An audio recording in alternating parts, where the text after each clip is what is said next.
Have you ever just stood at a port and watched one of those colossal container ships glide in? I mean, they're carrying everything from your morning coffee to the phone in your hand. It's this massive, intricate dance happening every single second of every day all across our oceans. But what keeps it all safe? What's the invisible force making sure these giants of the sea are built right and kept in shape? Well, that's exactly what we're diving into today, the world of classification societies. So, here's our game plan. Think of this as a little quest. We're going to explore this invisible system that governs maritime safety. First, we'll introduce these guardians of the sea. Then, we'll really break down what they are and why they exist. After that, we'll look at the global alliance that ties them all together. And finally, we'll see how the whole puzzle fits together to keep our oceans and our stuff safe. All right, let's kick things off. We are peeling back the curtain on the super complex world of global shipping. Our goal? To show you the hidden framework that, honestly, prevents disasters and keeps the world's economy humming along smoothly. I mean, really think about it for a second. We're talking thousands of ships, millions of containers, all navigating some pretty treacherous waters. Now, that system doesn't just run on luck. There's this deeply rooted, super technical system of rules and inspections working behind the scenes, and it's all managed by these groups we call classification societies.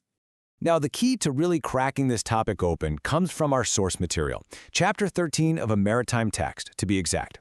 It gives us a really clear roadmap by focusing on 4 fundamental questions. If we can get our heads around those 4 questions, we can build a complete picture of how this whole thing works. This is our map. Okay, on to our second section. Let's start with the absolute basics, right? Before we get into the weeds, we have to know, what exactly are these organizations and what is their core mission? And boom, here's our first key question. What are the classification societies? So these are non-governmental organizations, and their job is to create and maintain technical standards for how ships are built and operated.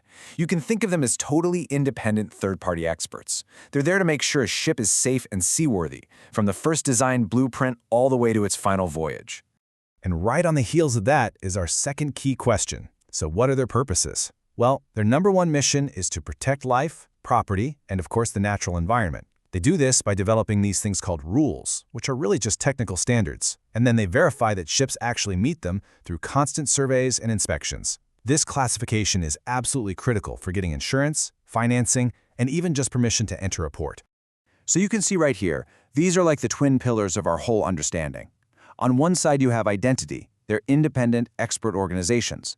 And on the other, you have purpose.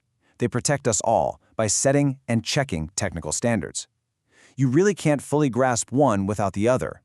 This right here is the foundation of the entire system. Okay, so we've got a handle on the identity and purpose of these individual societies.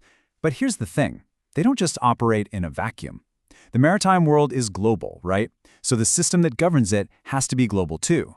And that brings us to the next layer of our quest, the alliance that brings them all together. Which leads us to our third essential question. What is the IACS group? Well, IACS stands for the International Association of Classification Societies. If the individual societies are the overseers, you can think of IACS as the organization that oversees them. It's basically a quality control group for its members, making sure the standards they set are tough, consistent, and applied the same way all around the globe. And that brings us to our fourth and final question. Who's in the club? It's not enough to know an alliance exists, you gotta know who the key players are.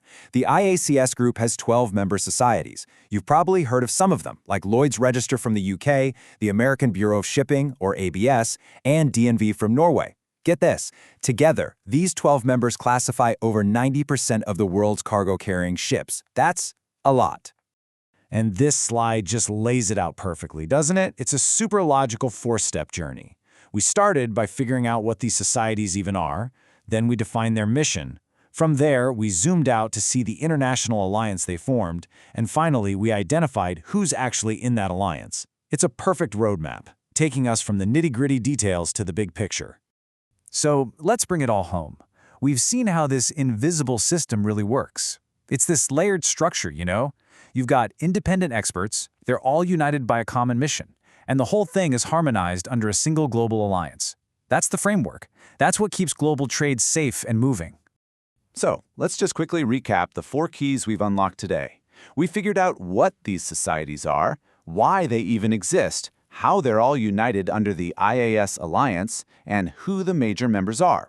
With these 4 questions answered, you now have a really solid grasp of one of the most important and yet least understood parts of our entire global economy. So, the next time you see one of those massive container ships, you'll know. You'll know about the invisible framework of rules and inspections and global cooperation that ensures its safety. You have the essential questions. Now the real adventure begins. What answers will you go out and uncover? Thanks for joining me.